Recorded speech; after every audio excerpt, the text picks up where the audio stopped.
SCS news में हूं कमलेंद्र झा। ये खबरों की शुरुआत करें और सबसे पहले बात करें मधुबनी लोकसभा क्षेत्र की, जहां कमतौल में उत्तर प्रदेश के मुख्यमंत्री योगी आदित्यनाथ ने एक जनसभा को संबोधित किया।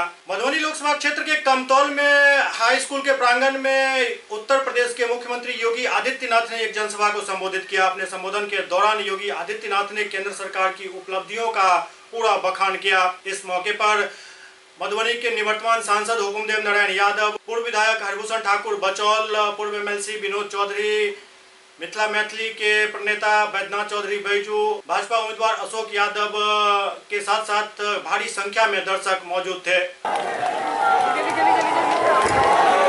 आदरणीय जोगी जी इस मिथिला की भूमि पे आए हैं।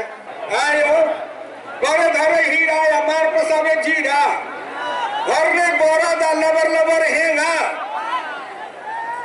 पैसा दिल के 2-2 खाता में मोदी जी, बिजली लगल के मोदी जी, गैस दिल के मोदी जी, 5 लाख रुपया का इलाज करल के मोदी जी, घर घर में शौचालय देकर गंदगी हटल के मोदी जी, आखिर रंग बिरंग के छाप लग चल हो भाई। वो जकर नीमक कर शरीयत तो हमें का भगवानों ने माफ कर।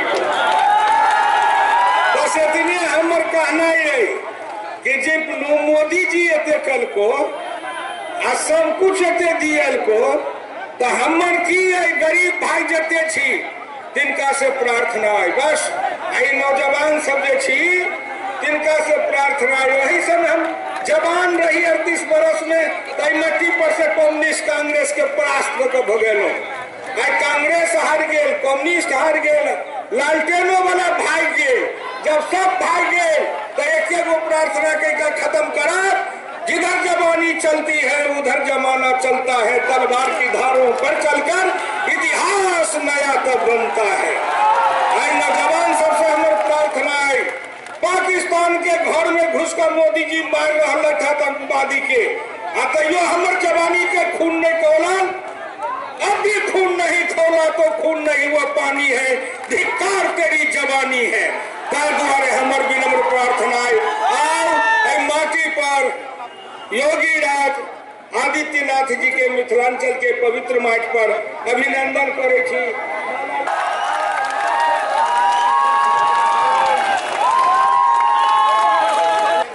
अवध से चल के आयल छे हमर आदरणीय जोगी जी, थपड़ी में कोनो कोताही नहीं हेबाक चाही।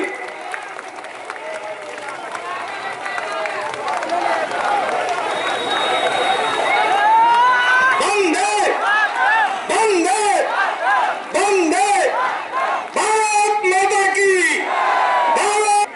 हमर पूर्व विधान पार्षद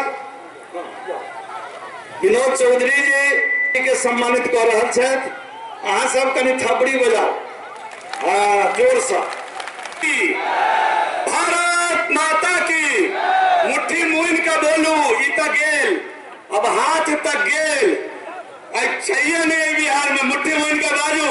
और ये कांग्रेस तो जालिम कांग्रेसी नैनों का नीर बेच देंगे, ये लाशों का सौदागर माँ का चीर बेच देंगे, ये थूक थूक कर चाट रहे वोटों के खातिर पाक परस्तों को पूरा कश्मीर बेच देंगे। इसलिए भारत के जवानों मुट्ठी मूंद कर बोलो, भारत माता की, भारत माता की, भारत माता की।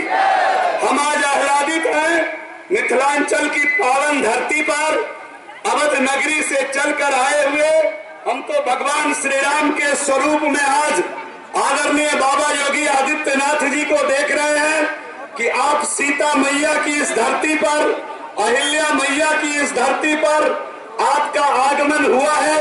हम सभी मिथिलावासी आपको सम्मानित कर, आपको देखकर आज आह्लादित हैं और इतनी बड़ी संख्या में यहाँ के लोग आपको देखने और सुनने के लिए यहाँ आए हैं। हम सभी लोग आह्लादित हैं। एक बार जोर से यहाँ साहब थपड़ी बजाकर स्वागत करिए उन बाबा के। जोरदार थपड़ी से मिथिलांचल वाला थपड़ी से, जोरदार थपड़ी से स्वागत करिए उन बाबा के। शक्तिशाली प्रधानमंत्री देने के लिए श्री नरेंद्र मोदी जी को लेकर के आपके बीच अशोक यादव जी के रूप में आए हैं। और मित्रों राहुल गांधी भी आए थे। दरभंगा में 5 दिन रह के आया हूं, और जो स्थिति है वहां महागठबंधन की जमानत बच जाए, यही बहुत बड़ी बात है मित्रों। 29 तारीख को चुनाव होने जा रहा है, और उसके बगल में ये भी 6 तारीख को इस मधुबनी से, जैसे आपने हुकुमदेव बाबू को लगातार जिताया है, वैसे हमारे युवा मोर्चा के साथी अशोक यादव जी, जो बहुत ही संघर्षशील नेता है, आपके बीच हैं, उसी प्रकार से इनको समर्थन दे करके और लोकसभा में भेजने की जरूरत है मित्रों। इनके लिए भी जोरदार थप्पड़ी बजा करके आप स्वागत करें मित्रों, अभिनंदन करें। आज आप लोगों के सामने अशोक यादव, मोदी जी और योगी जी द्वारा भेजा हुआ एक सिपाही के रूप में आपके बीच में खड़ा हुआ, और माननीय मुख्यमंत्री बिहार नीतीश कुमार जी और रामविलास जी का आशीर्वाद प्राप्त लेके आप लोगों के बीच में आया हुआ बंधु। ज्यादा कुछ नहीं कहते हुए आप लोगों से बस इतना कहना चाहूंगा कि यहाँ जो आज कमतौल में जो सभा हो रही है, यहाँ कमतौल से मेरा बराबर लगाव रहा है, हर चुनाव हो या वैसे भी लगाव रहा है। हम बगल के क्षेत्र से कमतौल के बगल में है, केवटी विधानसभा से हम 3 बार विधायक रहे बंधुओं। ऐसा आप लोग भी जाते होंगे, केवटी विधानसभा में कोई ऐसा गांव नहीं है जहां सड़क नहीं बना हो, कोई ऐसा पुल नहीं है जहां पुल जाए, कोई ऐसा नदी नहीं है जहां पुल नहीं बना हो, कोई ऐसा गांव नहीं जहां बिजली नहीं लगा है बंधुओं।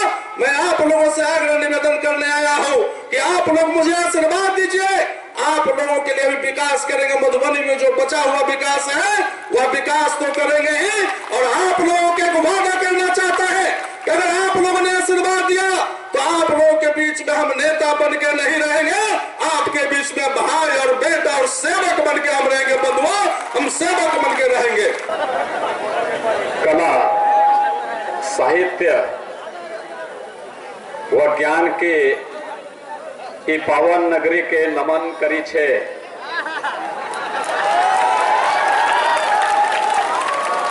आप सभी मिथिलावासियों के अभिवादन करी छे। मैं मिथिला की इस धरती को कोटि कोटि नमन करता हूं। वास्तव में बहुत लंबी विरासत इस धरती ने देश को दिया है, दुनिया को दिया है। कला के क्षेत्र में, संस्कृति के क्षेत्र में, अध्यात्म के क्षेत्र में, और मिथिलावासियों के साथ तो वैसे भी हम लोगों का एक भावनात्मक रिश्ता है। ये रिश्ता इस बात को गवाह है कि हजारों वर्षों के बाद भी अयोध्या और मिथिला को जोड़ने का जो माध्यम मर्यादा पुरुषोत्तम भगवान श्री राम ने बनाया था, आपने देखा होगा कि पिछले दिनों जब मैंने कांग्रेस और उनके सहयोगी दलों के द्वारा फैलाए जा रहे सांप्रदायिक वायरस का एंटीडोज दिया मैंने बजरंग बली के रूप में, तो मुझे चुनाव आयोग ने प्रतिबंधित कर दिया। मुझे आश्चर्य होता है कि लोग कुछ भी बोलें, अगर हम भी अपनी बात बोलने लग जाते हैं तो हमें सांप्रदायिक कहते हैं। लोग आतंकवाद के पक्ष में बोलें तो मानवतावादी होते हैं। हम आतंकवाद को समाप्त करने की बात करते हैं तो सांप्रदायिक हो जाते हैं। हम सर्व समाज की बात करते हैं, सबका साथ और सबके विकास की बात करते हैं, तो लोग हम पर सांप्रदायिकता का आरोप लगाते हैं।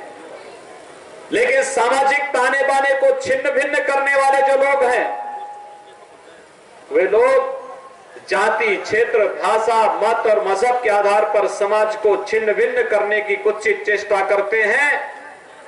वे अपने आप को धर्मनिरपेक्ष कह करके समाज की आंखों में धूल झोंकने का कार्य करते हैं। और भाइयों बहनों, मैं आप सबके सामने इसीलिए आया हूं कि उत्तर प्रदेश और बिहार का, अयोध्या और मिथिला का जो संबंध है, हजारों वर्षों की इस विरासत को जब दुनिया ने आंखें नहीं खोली थी, जब दुनिया अंधकार में डूबी हुई थी, जब दुनिया के अंदर कहीं भी कोई सुगबुगाहट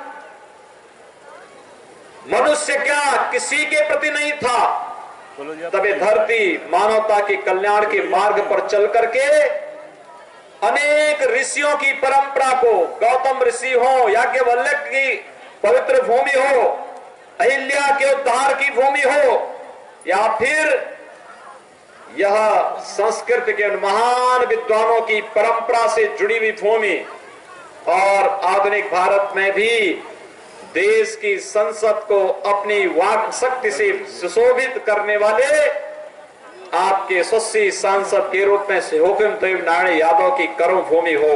भाइयों बहनों, मैं आप सबका हृदय से अभिनंदन करता हूं, आप सबका स्वागत करता हूं। पिछले 1.5-2 महीनों के दौरान भाइयों बहनों मुझे पूरे देश के अंदर जाने का अवसर प्राप्त हुआ। उत्तर प्रदेश देश का सबसे बड़ा राज्य है, हमारे पास 80 लोकसभा सीट हैं। 80 लोकसभा सीटों के साथ साथ देश के अंदर भी अनेक राज्यों में मैं गया। बंगाल में गया, उड़ीसा में गया, असम में गया, त्रिपुरा में गया, महाराष्ट्र, गुजरात, हिमाचल, उत्तराखंड, केरल, कर्नाटक, तमिलनाडु, आंध्र, तेलंगाना, मध्य प्रदेश, छत्तीसगढ़, राजस्थान, और चारों ओर एक ही उत्साह, एक ही उमंग, एक ही तमन्ना। जिससे पूछो, जवान से, बुजुर्ग से, महिला से, पुरुष से, जिससे पूछो क्या होना चाहिए, हर एक के मुंह पर एक ही आवाज होती है कि फिर एक बार, फिर एक बार, फिर एक बार मोदी सरकार। यानी मोदी सरकार फिर से एक बार आए, यह देश की आज आवाज बन चुकी है। और भाइयों बहनों, देश के अंदर जब कोई बात जन आंदोलन बनती है तो अपने आप में एक आंधी होती है, एक सुनामी होती है, और आंधी और सुनामी तो हर एक खरपतवार को बहा करके लेके चली जाती है। और मेरा मानना है वर्तमान चुनाव में कांग्रेस हो, आरजेडी हो, या इनका गठबंधन, महागठबंधन, ये सब मोदी जी की आंधी में सब उड़ करके चले जाएंगे। पता ही नहीं लगेगा कि ये लोग भी कहीं चुनावी मैदान में हैं। और यही मैं मिथिलावासियों से कहने के लिए आया हूं। मिथिलावासी कभी गलत नहीं करता। मिथिलावासी कहीं गलत कदम नहीं उठाएगा। अपनी सुरक्षा के प्रति, देश की संप्रभुता के प्रति और भारत की 130 करोड़ की आबादी के सम्मान के प्रति हर भारतवासी जैसे सचेत है, सक्रिय है, वैसे ही मिथिलावासी भी उसी ओज और उसी तेज के साथ आज यहां पर दिखाई दे रहा है। भाइयों बहनों, आज जो देश के अंदर मोदी मोदी के बारे में आम जन की जो एक आवाज बन चुकी है, यह अचानक नहीं बनी। मोदी जी ने इसके लिए कार्य किया, परिश्रम किया। 2014 में जब मोदी आए थे तब मोदी जी के साथ केवल उनका नाम था। उत्तर प्रदेश के अंदर, देश के अंदर या किसी अन्य क्षेत्र में मोदी जी ने क्या काम किया, उस समय लोगों को जानकारी नहीं थी। लोग सुनते थे और एक बात को सुनते थे कि मोदी जी ने गुजरात को आधुनिक गुजरात में बदल करके देश के सबसे संपन्न राज्यों की श्रेणी में ला करके खड़ा कर दिया। में व्यापक अराजकता थी, गुंडागर्दी थी, आतंकी हमले होते थे, राम भक्त कार सेवकों की ट्रेनें जला दी जाती थी। उस गुजरात में ऐसी शांति और ऐसा शांति पसरा कि आज गुजरात देश का सबसे समृद्ध राज्य हो गया। उत्तर प्रदेश, बिहार और देश के अन्य राज्यों का जो युवा गुजरात में देखता था कि गुजरात विकास की नई ऊंचाइयों पर पहुंचा है, वह उस ऊंचाई पर हमारा राज्य भी पहुंचे, इस भाव के साथ सबने मोदी जी का समर्थन किया। और भाइयों बहनों, 5 वर्ष का कार्यकाल बहुत बड़ा कार्यकाल नहीं होता है। 5 वर्ष बहुत बड़े कार्यकाल के नहीं होते हैं, लेकिन मोदी जी ने 5 वर्ष में देश को दिखाया है कैसे तस्वीर बदली जा सकती है, कैसे 5 वर्ष के दौरान आम जन के जीवन में व्यापक परिवर्तन लाया जा सकता है, कैसे योजनाओं का लाभ देश के अंदर गांव के लिए, गरीब के लिए, किसान के लिए, नौजवान के लिए, महिलाओं के लिए, समाज के प्रत्येक तबके के लिए कैसे पहुंचाया जा सकता है, यह किसी ने करके दिखाया है। मोदी जी के नेतृत्व में भारतीय जनता पार्टी का राष्ट्रीय जनतांत्रिक गठबंधन सरकार ने करके दिखाया है। और यही तो अपील करने के लिए आए हैं कि मोदी जी का 5 वर्ष का कार्यकाल कांग्रेस के 55 वर्ष के कार्यकाल पर भारी है। मोदी जी का 5 वर्ष का कार्यकाल कांग्रेस और उसके गठबंधन के 55-60 वर्षों के कार्यकाल पर भारी है। आरजेडी के लिए मुमकिन नामुमकिन था, किसी गरीब को आवास मिलना है, ये लोग कहते थे पैसा नहीं है। किसी गरीब को विद्युत का कनेक्शन मिलना है, इनके पास पैसा नहीं है। किसी गरीब को रसोई गैस का कनेक्शन मिलना है, इनके लिए वह भी नामुमकिन था। गरीब को स्वास्थ्य की बेहतर सुविधा मिले, ये भी इनके लिए नामुमकिन था। लघु और सीमांत किसानों को प्रधानमंत्री किसान सम्मान निधि का लाभ मिले, 6,000 रुपए साल में किसान के खाते में आ जाए, ये उनके लिए नामुमकिन था। गरीबों के भी बैंक में खाते खुल जाएं, ये इन लोगों के लिए नामुमकिन था।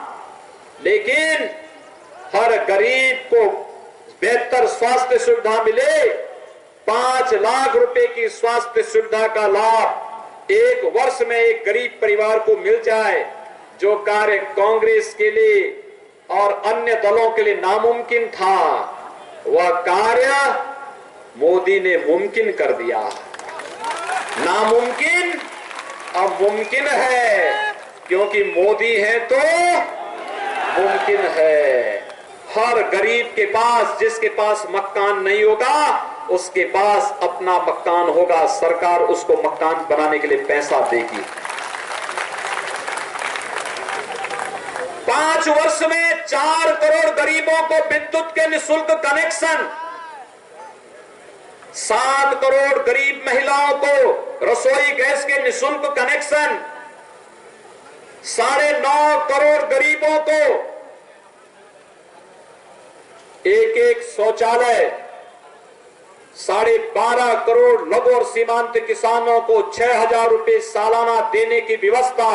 और चुनाव के बाद जब 23 मई को फिर एक बार मोदी सरकार आएगी, तो भाइयों बहनों 5 एकड़ की सीमा समाप्त होगी। हर एक किसान के खाते में 6,000 रुपया आता हुआ दिखाई देगा।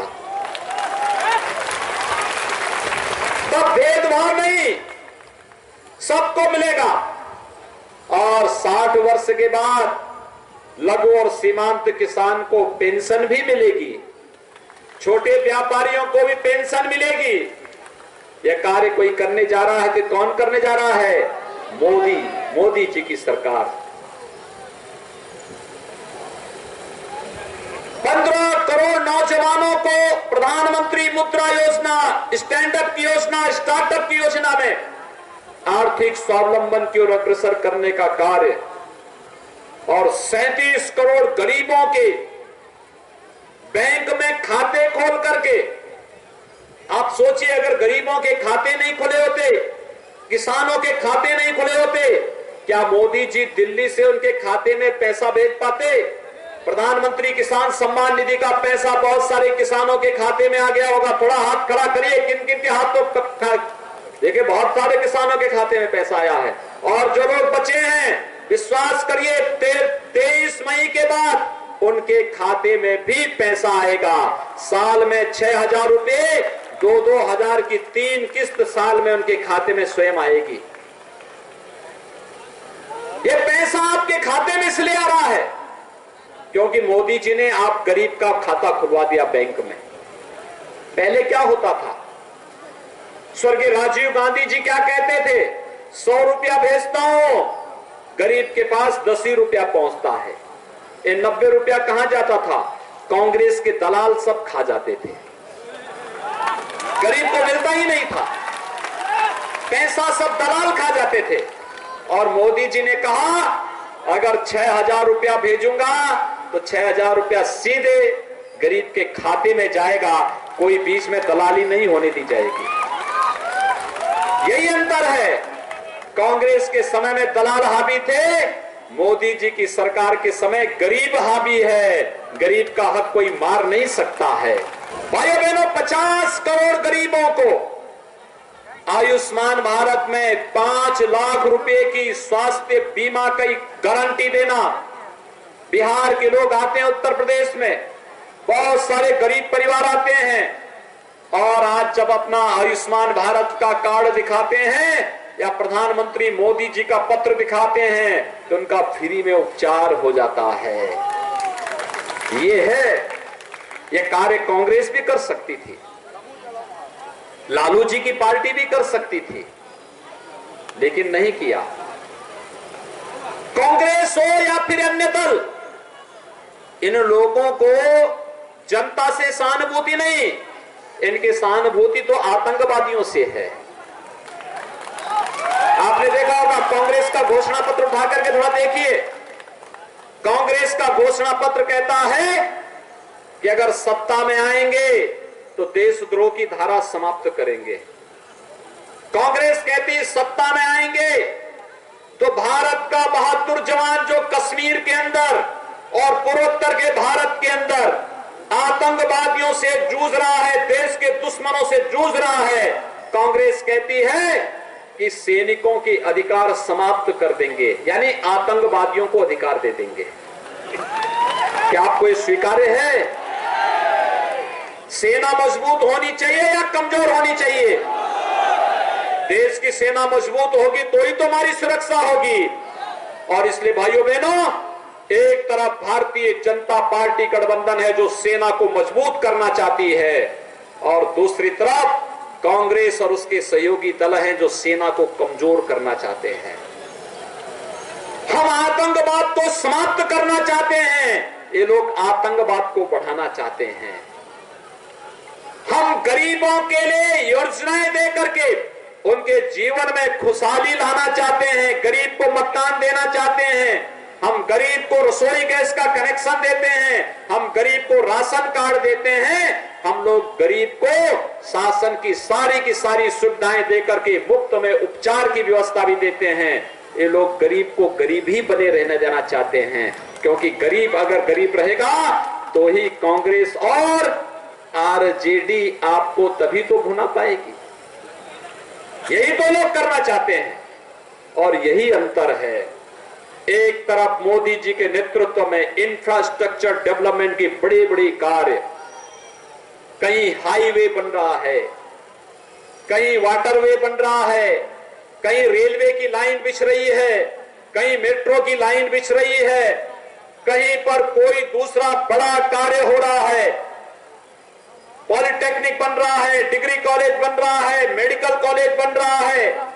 विकास की नई नई योजनाओं के साथ एक तरफ भारतीय जनता पार्टी नेतृत्व की एनडीए की सरकार कार्य कर रही है, और दूसरी तरफ देश की सुरक्षा को भी मजबूती प्रदान करने का कार्य। भाइयों बहनों, आतंकवाद से कैसे निपटा जाता है? आपने देखा होगा कांग्रेस नेतृत्व की सरकार थी और आरजेडी भी उसमें मंत्री थी, आरजेडी भी उसको समर्थन कर रही थी, और तब आतंकवादियों को बिरयानी खिलाते थे लोग, और आज आतंकवादियों को बुलेट खिलाई जा रही है। बुलेट आतंकवाद का जवाब कोई देना जानता है, भारतीय जनता पार्टी देना चाहती है, और भारतीय जनता पार्टी का संकल्प है कि हमने आतंकवाद, नक्सलवाद और अलगाववाद को न्यूनतम स्थिति पर पहुंचाया है। विश्वास करिए मोदी जी पर, एक बार फिर से मोदी जी को अवसर दीजिए। भारत की धरती से आतंकवाद, भारत की धरती से नक्सलवाद सदैव के लिए समाप्त होता हुआ दिखाई देगा। भारत समृद्धिशाली होगा, भारत विकास की नई बुलंदियों को छुएगा, भारत में खुशहाली होगी, हर नौजवान के चेहरे पर खुशहाली होगी, हर किसान के चेहरे पर खुशहाली होगी, हर माता बहनें अपने को सुरक्षित महसूस करेंगी। हर ओर जब खुशहाली होगी तो होली और दीपावली भी हर रोज मनाने का आनंद आप सबको प्राप्त होगा। और यही तो भारतीय जनता पार्टी नेतृत्व की सरकार चाहती है। कैसे आतंकवादियों के बारे में कार्रवाई होती है, आपने देखा होगा। सर्जिकल स्ट्राइक और एयर स्ट्राइक के माध्यम से पाकिस्तान पुलवामा की घटना के बाद प्रधानमंत्री मोदी जी का बयान पढ़ा होगा। उन्होंने कहा था हमारे जवानों का बलिदान व्यर्थ नहीं जाएगा। और आपने देखा होगा 72 घंटे के अंदर सभी आतंकी मार दिए गए। पुलवामा की घटना के बाद से लेकर के अब तक 44 आतंकवादी ढेर कर दिए गए। और तो और इस आतंकवाद की बिस्बेल कहां है? देखा कि पाकिस्तान के बालाकोट में तुरंत आदेश किया, हमारे बहादुर जवानों ने पाकिस्तान के अंदर घुस करके सभी कैंपों को नष्ट किया और कैंपों को नष्ट करके पाकिस्तान की कमर को भी तोड़ने का कार्य कर दिया। आज आप देखते होंगे प्रधानमंत्री मोदी जी भाषण करते हैं भारत में, गर्मी पड़ रही भारत में, लेकिन पसीना छोड़ता है इमरान खान को पाकिस्तान में। यह है भारत का शौर्य और पराक्रम। इस शौर्य और पराक्रम पर कौन भारतवासी होगा जो गौरव की अनुभूति न करता हो? सेना के पास क्षमता पहले भी थी। भारत की सेना दुनिया की सर्वश्रेष्ठ सेना है, लेकिन राजनीतिक इच्छा शक्ति का अभाव सदैव भारत को अपमानित करता था। सैनिकों का सिर काट करके पाकिस्तान लेके जाता था। लेकिन भाइयों बहनों, इस बार हमारा विंग कमांडर पाकिस्तान में गिरता है, लेकिन पाकिस्तान डर के मारे 48 घंटे के अंदर उसे सकुशल भारत को सौंप देता है। क्या इससे पहले कभी हुआ है क्या? ये ताकत का एहसास है, ये नया भारत है, न्यू इंडिया है। और ये न्यू इंडिया ऐसा है जो संकल्पित है मोदी जी के नेतृत्व में। 2022 में जब देश अपनी आजादी की हीरक जयंती मना रहा होगा, 75 वर्ष पूरा कर रहा होगा, उस समय कैसा भारत चाहिए? भाइयों बहनों, मिथिला की लाज बचाने के लिए ही मैं आपके पास आया हूं। जब पूरे देश के अंदर एक आवाज आ रही है और वह आवाज है मोदी की। मोदी जी को पूरे देश के अंदर 400 से अधिक सीटें जो मिल रही हैं, ये 400 मनके होंगे। उस मनके में मधुमनी का मनका भी कमल के फूल पर जड़ना चाहिए और एक समृद्ध परंपरा को आगे बढ़ाइए। विद्यापति की ये क्षेत्र भूमि है, संस्कृत के महान विद्वान, महान दार्शनिक याज्ञवल्क्य की भूमि है, मां अहिल्या की भूमि है, गौतम ऋषि की भूमि है। और रामायण काल के साथ हम सबको जोड़ते हुए आप देखें ना, भगवान राम जब 14 वर्षों के वनवास के लिए जा रहे थे, सबसे पहला उनका मित्र कौन मिला? केवट मिला था। और उसने भगवान से कहा अरे भगवान, हे राम, आपको अयोध्या से वनवास के लिए भेजा होगा, मैं भी श्रृंगवेरपुर का राजा हूं, आप यहां राजा बनिए, मैं आपके सेवक के रूप में कार्य करूंगा। क्या राम भक्तों के साथ मैं फिर से बोलना चाहूंगा, क्या राम और केवट की जो मित्रता थी, ये मित्रता का संजीव उदाहरण उत्तर प्रदेश के अंदर देखने को मिलता है। जब मैं मुख्यमंत्री बना, लोग कहते थे क्या करने जा रहे हैं? हमने कहा सब कुछ करेंगे, चिंता मत करो। और भाइयों बहनों, मैं सबसे पहले अयोध्या गया, राम जन्मभूमि का दर्शन किया और मैंने कहा दीपावली का आयोजन किससे होता है। पता लगा कि अयोध्या भगवान राम का 14 वर्ष के वनवास के बाद अयोध्या आगमन की स्मृति में दीपावली मनाई जाती है। तो मैंने भी कहा कि दीपावली का उत्सव अयोध्या में ही मनाएंगे। दीपोत्सव का कार्यक्रम आपने अयोध्या का देखा होगा, कितनी भव्यता के साथ हमने भगवान राम, लक्ष्मण और सीता जी को पुष्पक विमान से ही फिर से अयोध्या में उतारा था। और सुरक्षा की भी पुख्ता व्यवस्था थी ना। क्या कोई किसी के साथ छेड़खानी कर रहा था? क्या कोई वहां आतंकी हमला कर सकता था? हमने एकदम निशाने में लिया था। जहां जिसने गड़बड़ी की नहीं, वहां फिर उसकी यात्रा निकालने की तैयारी हुई नहीं फिर। और भाइयों बहनों, मैं आप सबसे अपील करूंगा, भारत की धरती इस सामाजिक समता की धरती है। भगवान राम सबरी को भी गले से लगाते हैं। भगवान राम केवट राज, निषाद राज गुह्य को भी गले से लगाते हैं। भगवान राम के सहयोगी वनवासी थे, गिरवासी थे और उस समय के उनके सेनापति भी उसी मजबूती के साथ लड़ रहे थे।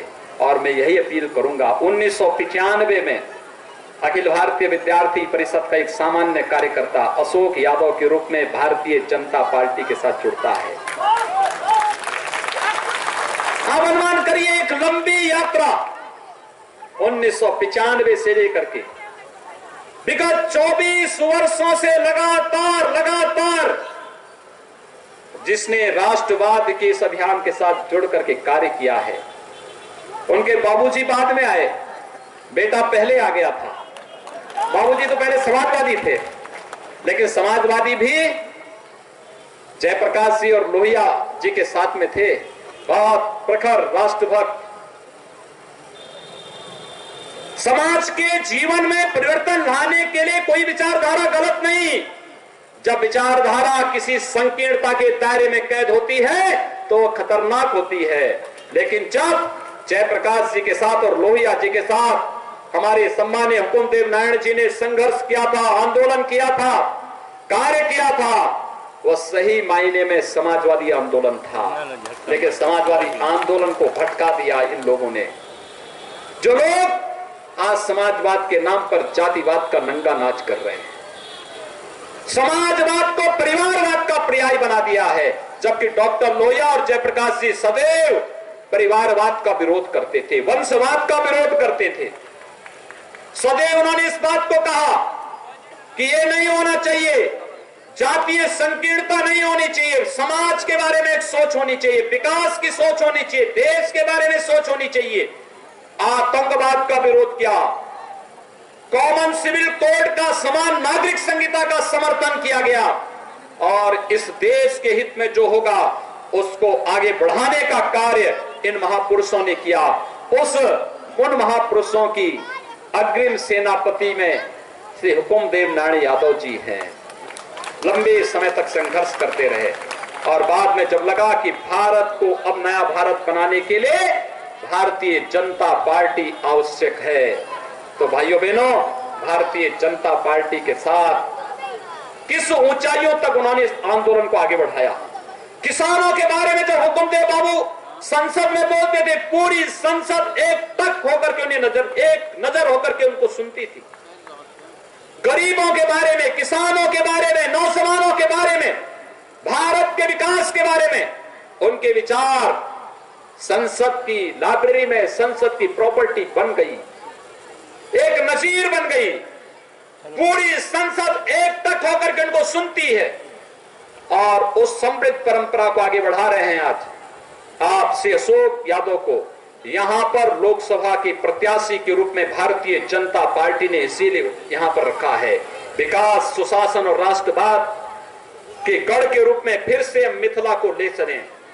मधुबनी अपनी कला के लिए, अपने ज्ञान के लिए, अपने साहित्य के लिए, अपने समृद्ध परंपरा के लिए फिर से देश और दुनिया के सामने उसी मजबूती के साथ आगे बढ़ सके। मैं पूछ रहा था हुकुमदेव बाबू से, मैंने एक बात पूछी, मैंने कहा अहिल्या आश्रम का कुछ हुआ? मैंने पूछा गौतम ऋषि के आश्रम का, विद्यापति के आश्रम का, इन सभी क्षेत्रों का। उन्होंने कहा नहीं, हमने लिया है, हर एक योजना से इन सभी के बारे में कुछ न कुछ करने का कार्य हुआ है। भाइयों बहनों, बहुत बड़ी बात होती है हम अपनी परंपरा पर गौरव की अनुभूति कर सके, इस समृद्ध परंपरा को आगे बढ़ा सकें। और इसीलिए आप सबके पास में आप सबसे अपील करने के लिए आया हूं। अयोध्या और मिथिला के संबंधों को जोड़ने के लिए हम लोग तो अयोध्या से राम जानकी मार्ग लेकर के आ रहे हैं आपके यहां तक। राम जानकी मार्ग के माध्यम से अयोध्या का रास्ता आपके लिए और आसान बनाएंगे। 4 घंटे के अंदर आप अयोध्या पहुंचे, इस प्रकार की स्थिति हम करने की स्थिति में है। और इसलिए आप सबसे अपील करने के लिए आए हैं। भारतीय जनता पार्टी के सुयोग्य प्रत्याशी अशोक यादव को कमल चुनाव चिन्ह पर भारी मतों से विजयी बनाने की अपील आप सबसे करने के लिए हम लोग आए हैं। मुझे लगता है जो व्यक्ति एक भारत श्रेष्ठ भारत, सुरक्षित भारत और समृद्ध भारत का पक्षधर है, वह मोदी जी को प्रधानमंत्री पद के रूप में देखना चाहता होगा। आप देखना चाहते हैं तो मेरे साथ सभी लोग बोलेंगे, भारत माता की, भारत माता की, भारत माता की, जय श्री राम। बेतिया में चिलचिलाती धूप में भोजपुरी गायक पवन सिंह को सुनने के लिए दर्शक काफी उताहुल दिखे। चिलचिलाती धूप में दर्शक भोजपुरी फिल्म अभिनेता सह गायक पवन सिंह के चुनावी सभा में काफी संख्या में मौजूद थे। मझौलिया मोतीलाल उच्च विद्यालय के प्रांगण में बने डी एरिया को तोड़कर लोग स्टेज के पास पहुंच गए सेल्फी लेने के लिए। चुनावी सभा को संबोधित करते हुए फिल्म स्टार ने कम ही समय में दर्शकों से एनडीए के पक्ष में मतदान करने की अपील की।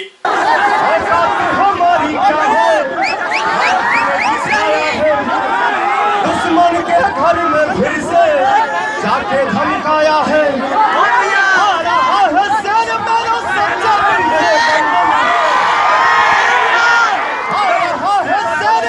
सच्चे दिल से बंधन है।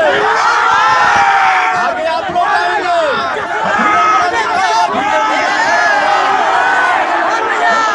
अभिनंदन का अभिनंदन है।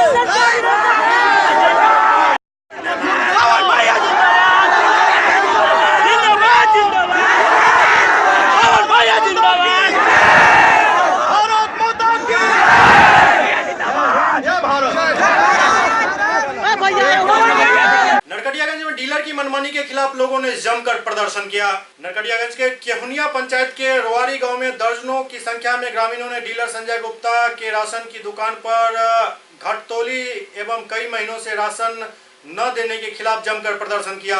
ग्रामीणों का कहना है कि राशन की सही मापतौल नहीं हो रही है और हर महीने अनाज भी नहीं दिया जा रहा है।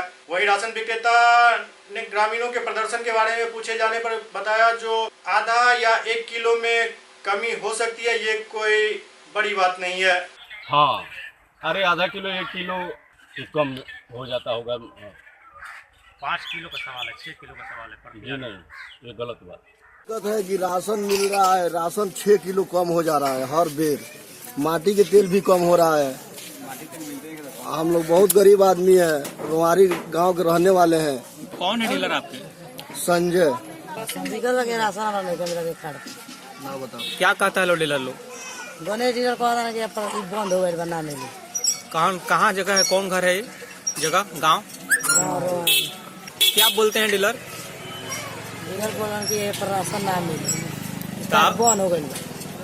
सहरसा जिले में कड़ी सुरक्षा व्यवस्था के बीच आईटीआई की परीक्षा हुई। जिले में कुल 17 केंद्रों पर परीक्षा आयोजित की गई थी। परीक्षा केंद्रों पर सुरक्षा बल काफी संख्या में मुस्तैद थे। परीक्षार्थी को किसी भी इलेक्ट्रॉनिक डिवाइस के साथ परीक्षा सेंटर पर जाने की अनुमति नहीं थी।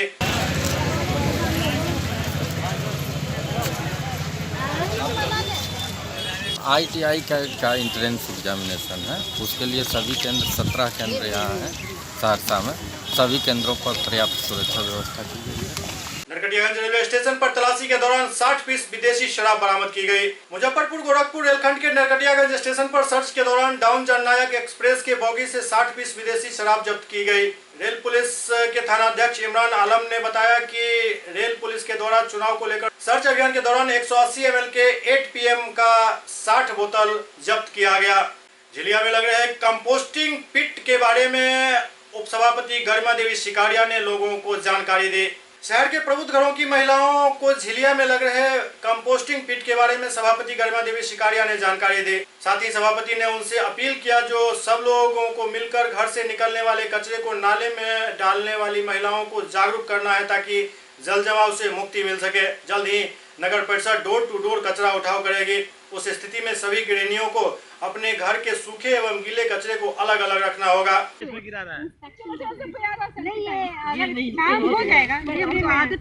पश्चिम चंपारण में अनियंत्रित बोलेरो ने 2 लोगों की जान ले ली। पश्चिम चंपारण में अनियंत्रित बोलेरो ने 2 लोगों की जान ले ली। घटना रविवार सुबह की है। थाना क्षेत्र के कुम्हरिया खुर्द में सुबह 5 बजे एकाएक कोहराम मच गया। दरअसल एक अनियंत्रित बोलेरो एक घर में घुस गया, जहां गहरी नींद में सोए एक ही परिवार के 4 लोग बुरी तरीके से जख्मी हो गए।